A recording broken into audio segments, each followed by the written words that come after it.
something happening here. But what it is ain't exactly clear.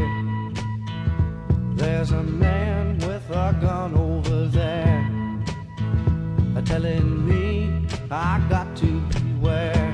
I think it's time we stop, children. What's that sound? Everybody look what's going down.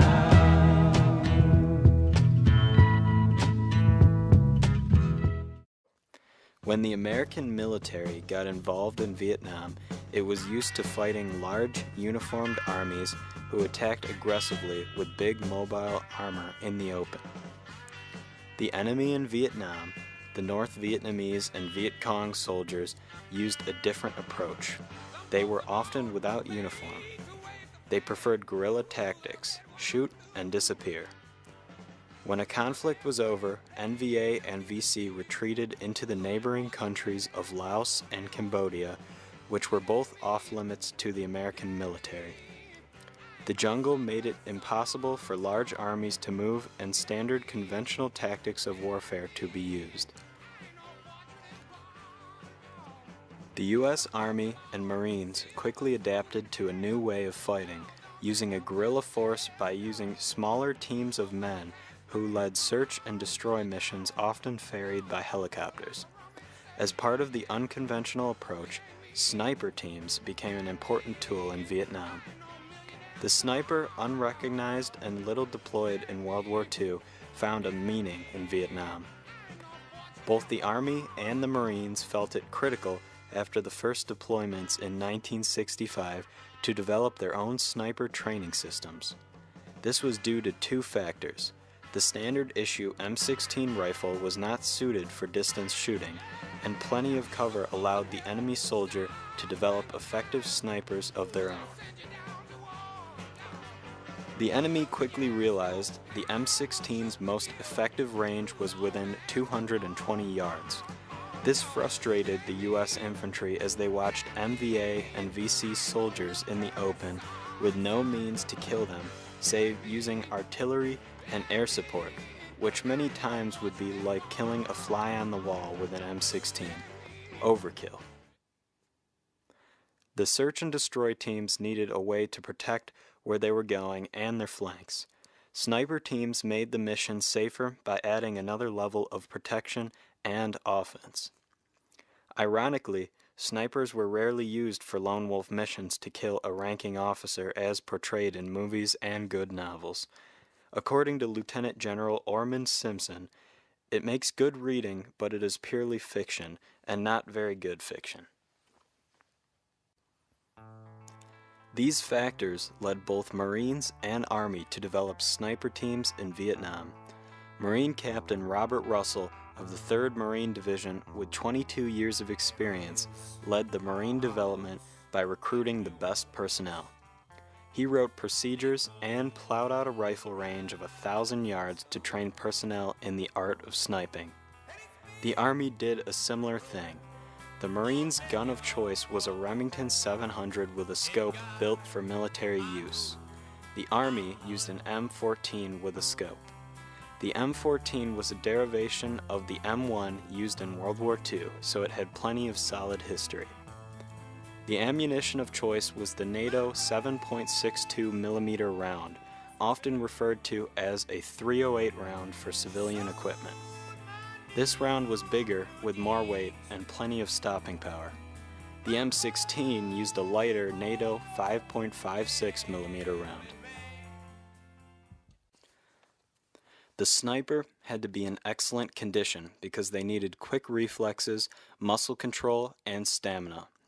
They were often right-handed since left-handed shooters had to make additional movements due to the nature of bolt-action rifles. Mentally, a sniper had to love the art of the rifle and the nature of the chase. He had to have the ability to be stealthy and have a good sense of direction. He had to be very patient and be strong mentally. Marine Major Jim Land, in the foreword of the book Marine Sniper, noted, "It takes a special kind of courage to be alone with your thoughts, to be alone with your fears, to be alone with your doubts. This courage is not the superficial brand stimulated by the flow of adrenaline. Neither is it the courage that comes from the fear that others might think one a coward. It is the courage born of honor. In the book One Shot, One Kill by Charles Sasser and Craig Roberts, Land reflects on his own experience as a marksman and a sniper, adding, "When you look through a scope, the first thing you see is the eyes.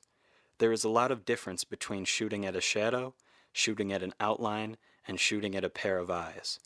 It is amazing when you put the scope on someone, the first thing that pops out at you is the eyes. Many men can't do it at that point." In 1969, a night mission in Vietnam would demonstrate the heroism of an American sniper. Sergeant Ed Eaton and Major Mike Perkins were on board a helicopter as part of a night mission when they were shot down by the Viet Cong. As the dust settled, bullets started to pour in from the surrounding areas. Ed realized that most of the men were seriously injured, including Mike, who was stuck underneath the helicopter and could not get out. Ed knew what he needed to do. Climbing atop the helicopter, in one hand was his busted sniper rifle with a night vision attachment, in the other hand, an M16 rifle. Sergeant Eaton used his night vision scope to determine the location and the direction of the enemy. He found two different groups of Viet Cong approaching from up to 500 meters away. Ed fired at them with both weapons to fool them into thinking there was more than one American soldier. As the firefight raged on, Ed adjusted to his busted rifle's aim and began to effectively thin the enemy ranks.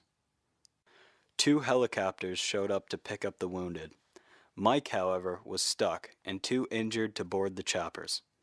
He was given a grenade to commit suicide in case he was captured. Ed volunteered to stay behind and defend Mike to the end. He told Mike that he would save the last two bullets for them.